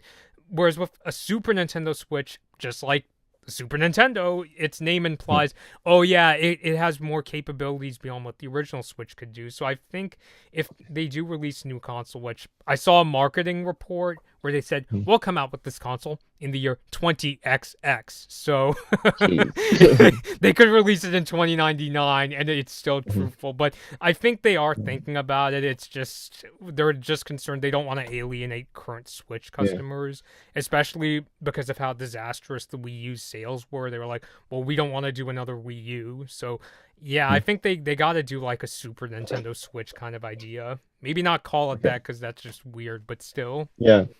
Yeah, and it reminds me like I read an article a couple days ago about that Nintendo said that they won't lower the price of the Nintendo Switch. Uh huh. It's mainly because like it's just keeps selling a lot. That's It's why. like they don't have to, it'll just keep Yeah, selling. yeah. Okay, can you guess the number one best-selling game console PS2. without I'm looking it up? looking at VG Okay. charts, by the way, God so. damn it, cheater. Okay, I read your mind. okay. And yeah, units sold for Nintendo Switch is 122.55 million, which yeah, Oh yeah, obviously a lot. right behind the original DS. So it's if you consider the Switch a home console, it's Nintendo's most successful home Yeah. console. Which I'm blown away. I wasn't convinced that it was going to outsell the Wii. I remember I think Nintendo said they wanted to sell 100 million Switches, and I was thinking, okay, even if it's successful, it's not going to hit 100 million. But boy, was I wrong. It's now if you count it as their home console, the Switch is their most successful home console. And Yeah. So yeah, and I was surprised too, like some of the Switch games like Splatoon 3 and uh-huh. even Pokemon Scarlet, like earlier this week, I think they announced like the sales for Pokemon Scarlet and Violet, which is insane. Like it sold like way more than the Splatoon 3. The Splatoon 3 sold a lot. Let me look up the sales data. Yeah, I know we're on a tangent, even though this is Nintendo Direct, but I just want to mention this. Yeah, no Uh, worries. Pokemon Scarlet and Violet is now the fourth best selling Pokemon game of all time. And it's just only after like 6 weeks after it came out. Yeah. Like Scarlet and Violet, like despite all of its criticisms and controversy and all that, like just was on like regards to the graphics, Yeah. the number four best selling. So Nintendo Switch has like no reason to upgrade yet, even though they Nope. really should. Just Yeah, I yeah. mean, I don't want to see them get into like a Nintendo Wii situation where they kind of become overly dependent on the success because I Mhm, think that's one of the reasons why the Wii U tanked and stale. Still a good console, not my favorite Nintendo console mhm, admittedly, but I think it's a good system. It's just that, for advertise because of the advertising, it kind of mhm, I mean, it's the kind of thing that reminds me, even though yes, the Nintendo fan base is very, vocal and passionate online and that's great, at the end of the day, mhm, what's really going to help Nintendo is also getting the external customers. Maybe like, and when I mhm. say, I mean that in terms of like marketing terminology. I don't mean that as like an insult. I'm also, what I'm saying is that, hey, like it also matters to get everybody else, not just people who are dedicated to the fan base. Yeah, and yeah, mainly like kids and casual audiences who don't go online to complain a lot. Hmm. uh, yeah, it makes sense why Scarlet and Violet sold a lot. Just pretty much like it's a traditional Pokemon adventure, but but this time it's like open world, almost like Arceus and Sword and Shield, almost like it, but like built like significantly better. So Right. yeah, and now, but we're still never gonna get like maybe we're not gonna get like a Pokemon game with graphics look up to like PlayStation 5 and Xbox Series X standards. No, we're never No, gonna see no. that. Even if they Or make a even new. then, like people were also using like other Nintendo Switch games as comparisons. Like let's say uh Shin Megami Tensei, the newest game, or Xenoblade Chronicles 3, like that kind of art direction and graphics compared to like Pokemon Scarlet and Violet, which just looks yeah. Yeah. So yeah. So considering that Pokemon is an annual like series, like there has to be a new game out like almost every year or so. I don't see them like, taking the time to make a new Pokemon game, like, skip a year or anything. No. They're gonna keep pumping these out like every single year, no matter what. Yeah. So yeah. So yeah. Okay, so all these other games don't care about Kill some Symphony. Okay, you want to move on just to Legend of Zelda now? You want to talk about Yes, it? yes. Which I mean, Okay. like I said before, I don't know too much about Zelda, but I get the sense that you really, really want to talk about. It. So just go for it, Ross. Okay. First off, I wish I pre-ordered the collector's edition, which was going for like $130 everywhere. Uh huh. But dang it, those sold out so fast. I'm like really annoyed right now. So Yeah, I I mean hope it's to be Nintendo expected, re-releases them. unfortunately. Yeah, because I got the collector's edition for Breath of the Wild. Like I thankfully I pre-ordered it, and I got the so I can get the game case, which I still use. Mm-hmm. So for this one, I don't think it comes as a game case. I like what it comes with. Uh, But yeah, I was like, that stuff sold out so fast. I'm not gonna. I really want to play it, though. I also do remember like I went through hell and back just trying to finish up Breath of the Wild Uh-huh. because I binged on that game, like trying to complete like all of the puzzle dungeons and all that. Here we go. Comes as a steel book, a poster, an art book, and a pin set. Hmm. Hmm. Okay. uh, I mean, I still kind of want it, but I like the game case a lot more though because I could actually use it. But this one is like, okay. um, but yeah, looking at the game for Legend of Zelda, yeah, I do like that it's a continuation of the story while also revamping the land a fair amount to make it like feel new and all that. Right. Let's see. They even have like yeah, new creatures to fight, which is kind of surprising. And also new systems too, like besides the arm, you also can make your own vehicle. Like, well, it Yeah. seems like you can make your own car too. Like, it kind of reminds me of Gary's mod in a way. Like, you can just make your own contraptions and vehicles, and then you can like, I want to make a car or make a hovercraft, which totally makes sense. Uh-huh. So giving players that kind of like freedom and design is all like, yeah, I really can't wait for the game. Though what kind of sucks for me, but like the game is now gonna cost like $70, which Yeah. is hmm. Like come on, we're having inflation right now. Like eggs are costing like $16. Is either I buy eggs or I buy this game, and I can't like oh my gosh. I mean, Uh, so let's see. Um, so so I'm thinking about maybe holding off on buying this game at launch unless if I can manage to snag the collector's edition. mhm. But otherwise, it's like this thing called the what's it called? The Nintendo Switch online voucher or something. I think that's what it's called. You get like two vouchers for like $100 and can use them like in any game, including the upcoming Tears of the Kingdom, which you Mhm. can save a good amount of money on, which is pretty good. Pretty cool. Yeah, Yeah. cool. Yeah.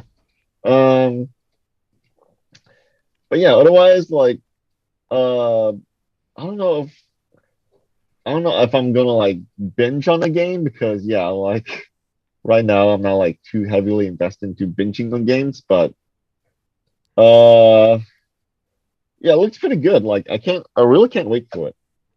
So let's see, coming out this May. Oh yeah, this May. Yep, May So 12th. yeah, it kind of sucks because I had to like go to Cambodia in like May, so like for like entire months. But oh well. Mhm. Let's see. They also announced Amiibo functionality for it too. Which let's see. Yeah, they talked more about it on Twitter. It's gonna come with like one new Amiibo, which thank God for that. Oh, thank goodness, yeah. Because the Breath of the Wild Amiibos came with like Link on horseback, regular Link. I think Zelda. Yeah. Zelda and the Guardian drone thing, yeah, as amiibos. Mhm. This one only comes with like just one amiibo, which thank goodness for that. However, the slight downside is just it's mainly cosmetic though, which one hand like that's fine. Like I don't need like it's not something dumb like oh yeah the wolf amiibo where you can like sort of it's sort of like a cheat option. You know the wolf amiibo for Breath of the Wild, like the Link Wolf. Like if you use the Link Wolf with in Twilight Princess, and you go through like some sort of dungeon, you can raise the wolf's uh life meter. Oh, I didn't know that. Now, and the life meter gets transferred into Breath of the Wild. So then you have this companion, the wolf Link in Breath of the Wild, which makes your like combat like fairly easier because you have this AI companion following you around, which kind of sucks because one, like it's an exclusive amiibo figure which rarely gets sold, but you can like go on like Etsy and buy like NFC cards or whatever, or Oh, yeah, like that thing with amiibos nowadays. Like it's mainly cosmetic, but it's like exclusive cosmetic they can only get from amiibos. Which thankfully Nintendo didn't crack down on all these piracy amiibos, so people can still like because they know like these are hard to find, so why not? Hmm. But yeah, like with this one, it's cool that it's like you only get cosmetics like mainly the paraglide. You know what I'm talking about, right? It's on the Nintendo of America Twitter. They're just showing off like what kind of rewards you get with specific Legend of Zelda amiibos. I think I know what you're talking about. Is that the thing that like Link like holds while he's flying? Yeah, yeah, yeah. And like if you have the young Link from Majora's Mask amiibo, you get a Majora Mask skin for your paraglider, which looks kind of freaky. And then others is like yeah, just simple amiibo stuff. But yeah, they also said that you also get like helpful materials and weapons, which is also essentially like a cheat option too. So what are you gonna do? Uh, that's why amiibo still sell a fair amount because they're pretty much like cheat codes. Right. Otherwise, like one hand, you don't want exclusive DLC. Other hand, like having like just cheat options for these amiibos is like kind of uh like not as good enough as like exclusive stuff, but that this I think they found like a fair balance. Like you still get like cheat options and cosmetics, which okay, why not? Yeah, I see what you mean. um, yeah. So yeah, not much to say about it though. I do know that the Skyward Sword Zelda amiibo does not really sell that much nowadays. Like no, like I still keep seeing it in stores on clearance sale, but no one wants to buy it because like yeah, it's no one wants it. Yeah. It's just yeah, Also, I like heard the whole Skyward Sword is while a good game, it's not like a very popular game among Zelda fans, yeah, right? yeah, that yeah. It's mainly that, and also I heard that people were upset about Skyward Sword's amiibo, like just its functionality, which I think was like use it as a save or something, or I forgot what it was. But people were definitely mad about it. I see. Yeah, yeah. So keeping like some certain stuff locked in behind an amiibo just really sucks. So I wish like I think a good balance would be have to like have these cosmetics like also available to get in game, Uh-huh. but let the amiibos be like a shortcut to like get it immediately. Then yeah. So yeah. I see. So yeah, that's not about Zelda. What do you think of it? Well, again, I don't have much to say about it. All I could really say, I did try playing the beginning of of Breath of the Wild because that was the Yeah. launch game that I got with my Switch. But it was really my sister, like who was the one who went in and like beat the whole thing. But yeah, I don't Does like. she does she do like all of the memories or like just did some of the like does she do all the dungeons or such or just maybe just like powered on through I just don't know. trying I to think she played the DLC for the first game, but I don't remember like the specifics of what she okay. did in Breath of the Wild. Mhm. Yeah, then I hope for this game is like I don't want to make of it, but there's some stuff in Breath of the Wild I did not like in a way, like mainly the weapons that degrade. I really did not like that.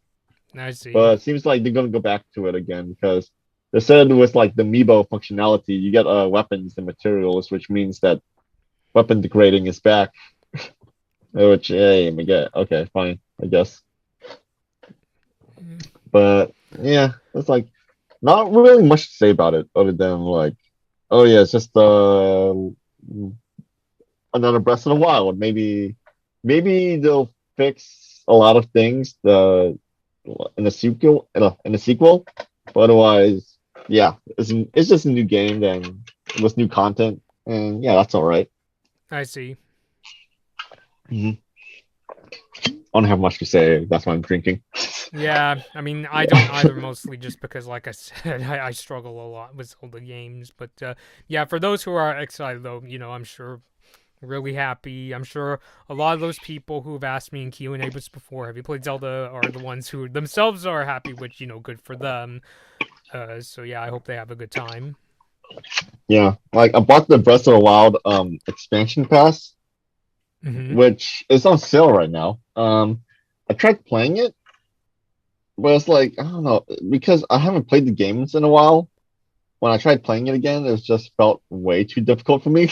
Oh, I I just want see. something to like for me to like sit back and relax. So yeah, it's like, and then I looked it up on YouTube. I'm like, yeah, all the rewards look so cool, but I'm not gonna put myself through hell again just to like get the rewards. So yeah, I'm out.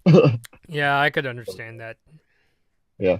So otherwise, like I can always just wait for if I can't get the collector's edition, then I'll just like wait until the game goes on sale in like maybe 10 years.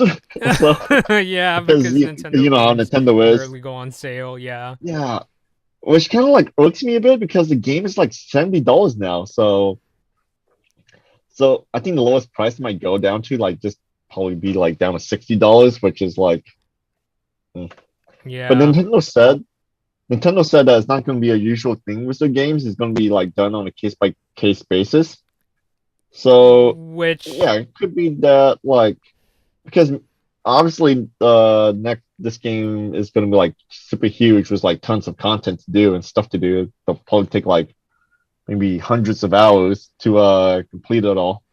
If yeah, you but yeah, yeah, I like guess that I could kind of understand. The cynical yeah. side of me is thinking maybe Nintendo is gonna like use that price if it's like a really huge game where they could basically expect like it's almost guaranteed that it's gonna be like a system seller. Like I'm kind of concerned if they make another 3D Mario game like an Odyssey sequel. I could see that being a $70 game too. But in that perspective, yeah, in that case I could understand. Well, it's a huge game with tons of content, so from that Mhm. side I could understand a bit. Yeah. Though, and I still say that they really need to upgrade the Nintendo Switch because it looks like it may be really be pushing it to the limits of this one. Yeah. Because yeah, the Breath of the And Wild was also on the Wii U, and it yeah. still looked pretty much the same too. Like, wait, did it look the same? I don't know. I think it But played at like a slightly lower resolution. Like I heard Breath of the Wild on okay, Switch was 900p, but the Wii U version was 720p. okay, Um, okay, that makes sense. but And yeah, um, yeah, then obviously this will might have some advantage, but otherwise, man, just releasing these Nintendo already. yeah, and usually, like I noticed in more recent Nintendo history, usually when a new Zelda game comes out, especially home console one, it's Mhm, usually like released right around the time a Nintendo system came out. So like Twilight Princess came out for both the GameCube and the Wii. mhm, Skyward Sword was just for the Wii originally, but it was like not too long after the Wii U mhm, came out, and then Breath of the Wild was announced for the Wii U, but then they brought it to Switch. So I could see them so I'm wondering if it's going to be like a Skyward Sword situation where it's like, yes, for now it's just for the Switch, but next year, like this time next year, we might be talking about a new Nintendo system because, yeah, it's getting to that like 6 year point. I mean, what I've learned from the Switch, it's not that Nintendo. They don't have to make a new system like just as powerful as like a PS5 or Xbox like Series S. It just has to like competently play games like a Doom 2016 mhm, or Mortal Kombat because I think because the Switch was such a successful system, that's why it was able to get games like that. I mean, I consider myself a person that prioritizes gameplay over graphics, but I'm also the kind of person that's like, if somebody asks me, hey, do you want to see this game play in 4K, 120 frames per second with ray mhm. tracing? I'm gonna check that out. So, yeah, I do hope that they do make a new system in like 2024. I think it's too late for it to be released in 2023.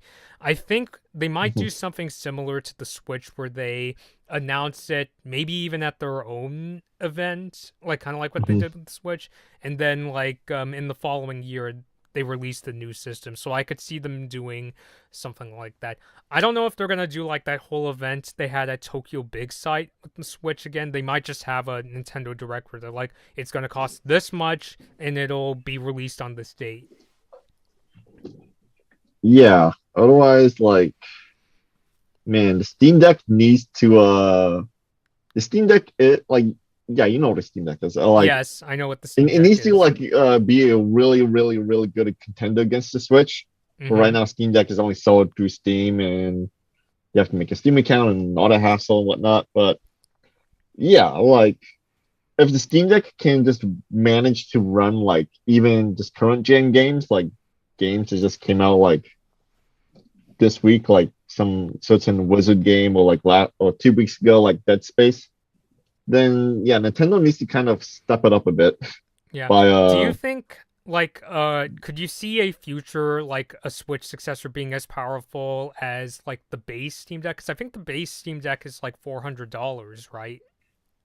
I'm looking at it right now, but yeah, like 64 gigabytes of Steam Deck is 400, and the highest one is $650 for 512 gigabytes. But that comes with a SSD drive too, Yeah, and so like because I could see a future Nintendo system if it's gonna be like literally a Super Nintendo Switch, they might be willing to raise the price a bit compared to the original Switch, like maybe even yeah, go to 350 or $400 if they're like, that confident. As long as it doesn't go into like like original PlayStation 3 with Wi-Fi, like $600, I think it'll be okay, but I think the price is probably 400. I can't see them going past yeah, that cuz that would just, cannibalize the sales. yeah, like yeah, because by the end of the day, Nintendo is very much like synonymous with just the whole family casual culture and all that, Yeah. which is how it like just makes so much money. Mhm. So yeah, so with Steam Deck, like Steam Deck is rising up to be sort of casual. Like I've seen the Steam Deck like in some like celebrity videos. Like I saw like a video clip of like Drake handing over his Steam Deck to someone on the road. Like Uh-huh. like he was in an SUV and he was handing over his Steam Deck to someone else who was also in an SUV, and they were both on the street on the road in the middle of the night, Mhm. which obviously is dangerous, but he's a celebrity, so what are you gonna do? So Yeah. yeah, but yeah, showing off your Steam Deck, like and you're that big of a celebrity, yeah, you're definitely gonna. It's I don't know if it's gonna hit the mainstream anytime soon, but with Nintendo Switch and Steam Deck, yeah, I hope the future for like these sort of like handheld hybrid consoles, Yeah. I hope that's gonna be the future of it too. Yeah. So like just Especially what versatility, yeah. yeah. So like if Sony and Microsoft ever have like their own type of like Nintendo Switch system or whatever, Mhm. yeah, then Nintendo has to really step it up. Yeah, I mean, Yeah. I think between the two, I could see Sony going back into portables, mostly just because they've done it in the past with the PSP and the Mhm. Vita. Which, on a side note, even to this day, the Vita has a very, like, vibrant and vocal fan base, so I think that's cool. Yeah. It's just, I don't think that if Sony does make, like, a Steam Deck or a Switch competitor, it's not going to be the PlayStation 6. It's probably going to be, like, a Vita 2. Or like still, I Yeah. could still Yeah. see it being a great console with an even bigger screen, some like Hmm. bigger than a PS Vita, but I don't know if it'll be like a PS6. I don't think so. Yeah. Otherwise, yeah, not much to say about it then because I mean, PlayStation could very well be like a powerful contender, especially like I said with accessibility, because some people like Nintendo Switch was like a huge game changer in the way, Hmm. letting people like play wherever they want and let them play like just the regular console games. Like those games are pretty kind of old right now, like games that came out like on a PS3 or Xbox 360 or Xbox One or something. Yeah, But yeah, but yeah, like right now, we're in that like I think like how long did the PS5 and Xbox Series X came out? Like in like 2 3 years ago during the yeah, like during those times, like pandemic times, I guess. like right, like not at the beginning of the pandemic, but around the But beginning of like midway, yeah. yeah, Yeah, like so yeah, I think Nintendo's really gotta make something new. Like, oh, yeah. they are making something It new, but I not mean, immediately. I think they're in a situation where it's like, okay, you're successful right now. What Mhm. about like now, like tomorrow? So it's that kind of thing where, I mean, not that, I mean, Nintendo, they're not going to be, I don't think they're going to be in like, a Kodak or what's another, Mhm. or like a Blockbuster situation where they Mhm. just let success get to them way too much and then, oh no, we're, Mhm. Dev Store. I just don't want to see them being like in a Wii U situation. So I think if they want to continue Mhm. their success, they really should essentially make the next system a more powerful Switch. I think, like Super Nintendo Switch. I think a goofy name, but that's something I'd like to see too.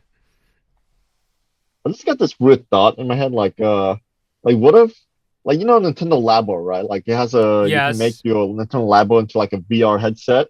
Mm-hmm. So what if the next Nintendo console is also going to go up against like Oculus Quest 2?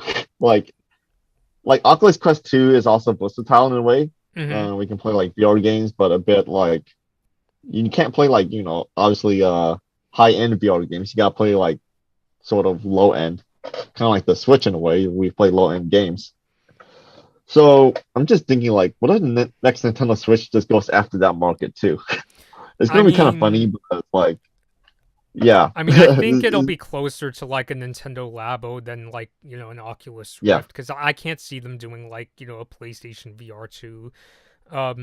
So yeah, I think it would be closer to a Labo in that, it's yeah, not like super technical, it's just, a cardboard mm, thing. Maybe they might even make like just, a cardboard or plastic like yeah, headset you yeah, put your Switch yeah, in. yeah, Because yeah, yeah, I yeah, remember yeah, something like I that. went over to a friend's place to build like the piano version of the Mhm. Labo, and yeah, that just took hours to make. Like it was so cool to see. My friend, don't get me wrong, it was just it took so long to like to build. Like I went there in the I mean, afternoon, I and we mean, had to then you stop don't for need, dinner break. yeah, then you don't need to make like a Labo. Just, I mean, Nintendo doesn't need to make like a Labo too because I think Labo wasn't financially successful for them. No, So instead of just like Nintendo should just like maybe for the next console, Nintendo should just make like a like have VR capabilities, but also hmm like have like maybe like a plastic peripheral to like as an option for people to get like yeah, make it that's ready to super go. cheap. Not something you have to Yeah, spend a lot of time trying to put together. yeah. Like PlayStation just show off like more of the PSVR 2, hmm and it's pretty pricey too, like really pricey. It was like 400 or 500, I think. What? Like compared to say let's see how much it is. Gotta remember. $550 for the PSVR 2. Uh-huh. Yeah. Oh wow. So like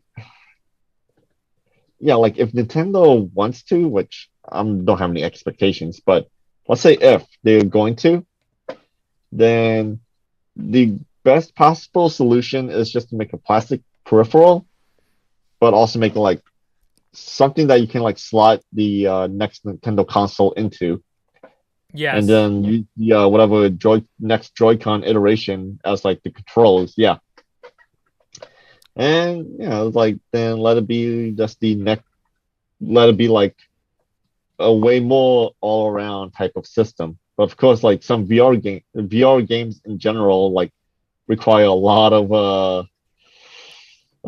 like high end hardware too, especially like something like Oculus Quest 2. Like even though you play low end games, still requires like a lot of power and tech for it just to like Right. play these games in like higher than 4K resolution. Yeah.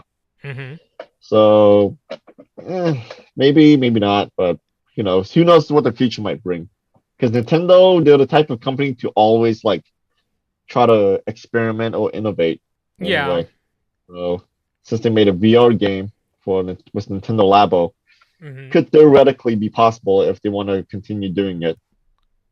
So yeah, Yeah, all right, whatever it is, yeah, yeah, I'm looking forward to talk about it. I think it's yeah, coming. I just don't know when.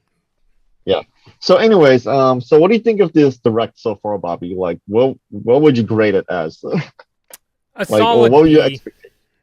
Okay, Yeah, solid B. because if before the direct was coming, the only Nintendo games that like major ones I thought were coming were Hmm. uh Tears of the Kingdom and Pikmin 4.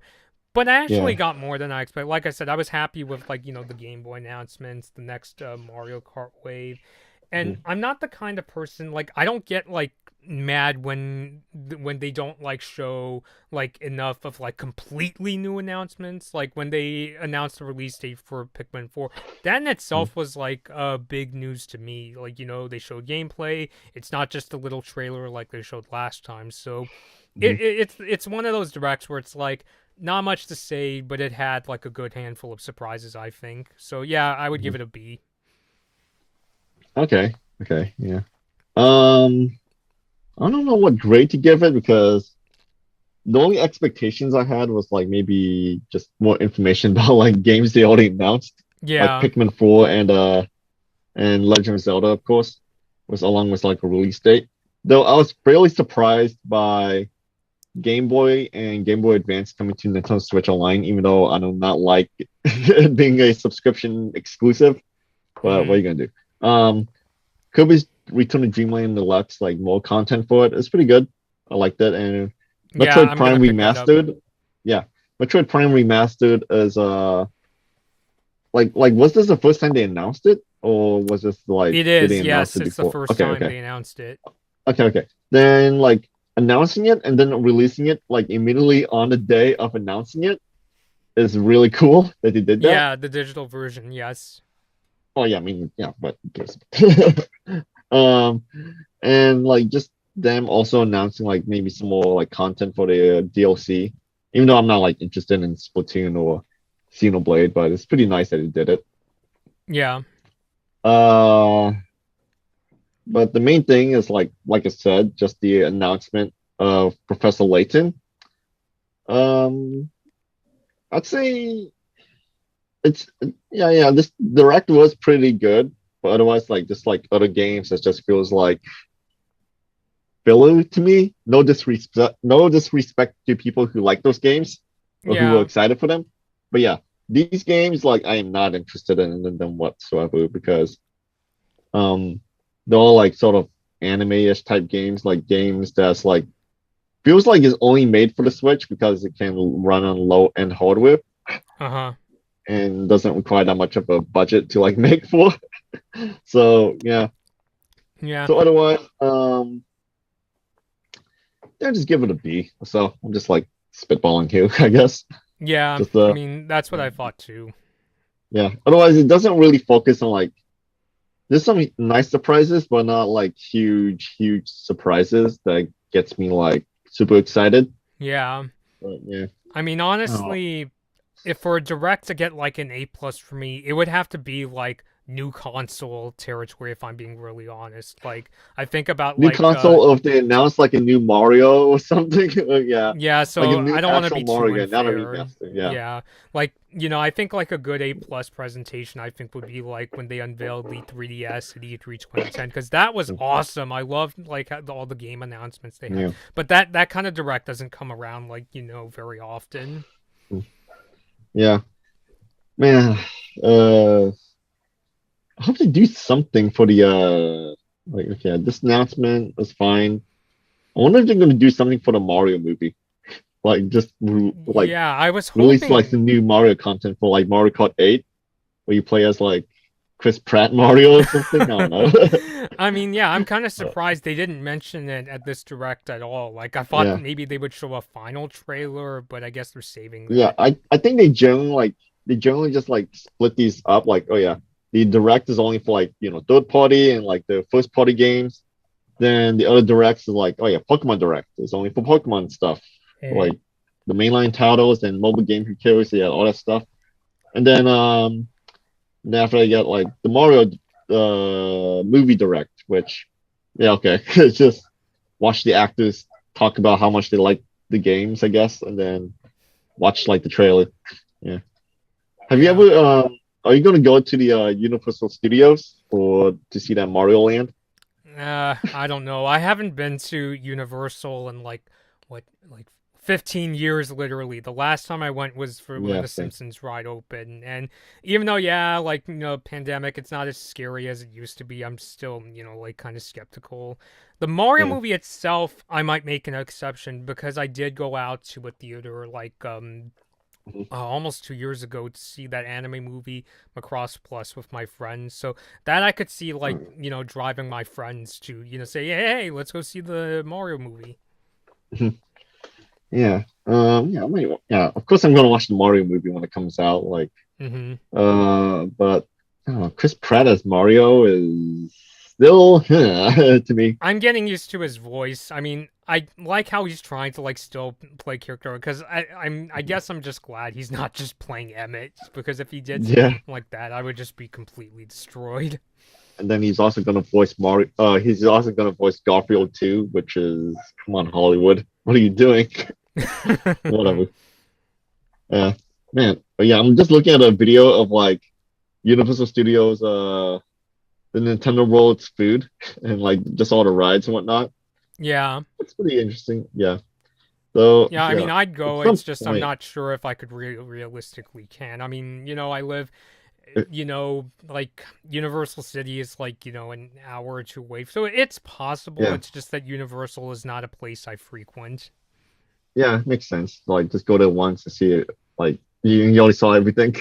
Yeah. Yeah, I went to Disneyland and then I was there like for the entire day, and now I don't want to go back there like for the next 20 years.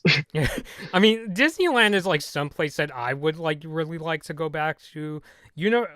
Mostly just because when I was a little kid, I went a handful Mhm. of times. But with Yeah. Universal, I think I've only went literally twice in my entire life, and one of them was when I was like a toddler, Mhm. really young. I don't Yeah. remember it at all. Like that was before there was a Simpsons ride. That was back when Back Mhm. to the Future the ride, which I really wished I could go on. But yeah, Yeah. So let's see, just to capsize everything off. Let's see. So Mario Land. Well, if I ever go there, hmm, I guess. I mean, there's not much.